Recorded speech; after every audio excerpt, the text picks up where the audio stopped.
ભારત18 લાઈવમાં આપનું સ્વાગત છે। પાટણ જિલ્લાના સાતલપુર તાલુકાના પ્રાથમિક શાળા ખાતે ભારત વિકાસ યાત્રાનું ભવ્ય સ્વાગત સાથે સન્માન કરવામાં આવ્યું। દેશના ખૂણે ખૂણે સરકારના લાભ લોકોના ઘર આંગણા લોકો સુધી પહોંચી રહ્યા છે। પહેલાની જેમ હવે લોકોને યોજનાકીય લાભ મેળવવા માટે રાહ જોવાની કે ધક્કા ખાવાની જરૂર નથી પડતી, કારણ કે હાલમાં સરકાર દ્વારા વિકસિત ભારત સંકલ્પ યાત્રાનો રથ ગામે ગામ ફરી રહ્યો છે। આ રથ મારફતે લોકોને વિવિધ કલ્યાણકારી યોજનાઓની માહિતી તેમજ તેના લાભ ઘર આંગણે જ પ્રાપ્ત થઈ રહ્યા છે।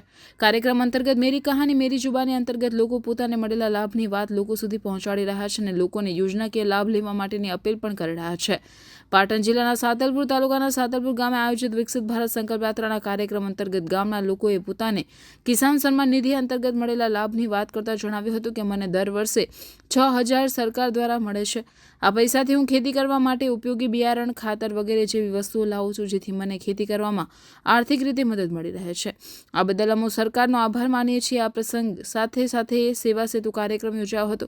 આ પ્રસંગે રાધનપુર વિધાનસભાના ધારાસભ્ય લવિંગજી સોલંકી અને તાલુકા પંચાયતના પ્રમુખ અંકુબેન લાલાભાઈ પરમાર અને જિલ્લા પંચાયતના સદસ્ય સાકાજી ઠાકોર અને સાતલપુર તાલુકાના ભાજપ સંગઠન મહામંત્રી લખમણભાઈ ચૌધરી અને પૂર્વ તાલુકા પંચાયત પ્રમુખ જીવણભાઈ આહિર, કમલ અને જિલ્લા કારોબારી ભાજપ અરવિંદભાઈ ઠક્કર અને તાલુકા પંચાયતના સદસ્ય શક્તિસિંહ જાડેજા અને પૂર્વ જિલ્લા પંચાયત સદસ્ય અર્જુનભાઈ આહિર અને તાલુકા વિકાસ અધિકારી ભાવસાર સાહેબ અને આરોગ્ય અધિકારી અને પાણી પુરવઠા અધિકારી અને તલાટી કમ મંત્રી વિક્રમસિંહ અને વહીવટીની ઉપસ્થિતિમાં સેવા સેતુ અને ભારત વિકાસ યાત્રા અંતર્ગત કાર્યક્રમ યોજાયો। આ પ્રસંગે અલગ અલગ 17 પ્રકારની યોજનાઓની માહિતી આપવામાં આવી, સાથે લાભાર્થીઓને સ્થળ ઉપર લાભ આપવામાં આવેલ।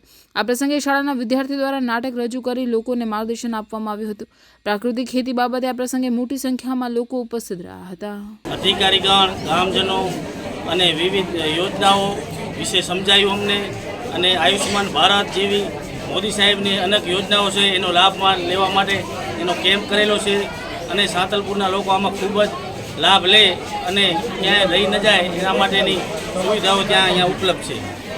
કે સાતલપુર મુકામે આપણા યશસ્વી ભારતના વડાપ્રધાન મોદી સાહેબના જે સંકલ્પ કરેલો છે કે 2047માં મારે મારા ભારતને વિકસિત ભારત અને મજબૂત ભારત બનાવવાનું છે, અખંડ ભારત બનાવવાનું છે।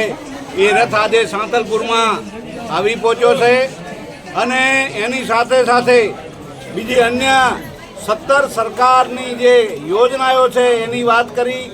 આજે અમે જ્યાં ઊભા એ બાલવાટિકા આંગણવાડીની બહેનો અહીંયા આ મિલિટ માતૃશક્તિ અને પૂર્ણ શક્તિમાંથી બાળકોને એ વ્યવસ્થિત નાસ્તો આપે છે, જેથી કરીને મોદી સાહેબનું વિઝન છે કે મારે પાટણ જિલ્લો અને ગુજરાતમાંથી કુપોષણને ભગાડવાનું છે, એક સ્વચ્છ ભારત બનાવવાનું છે।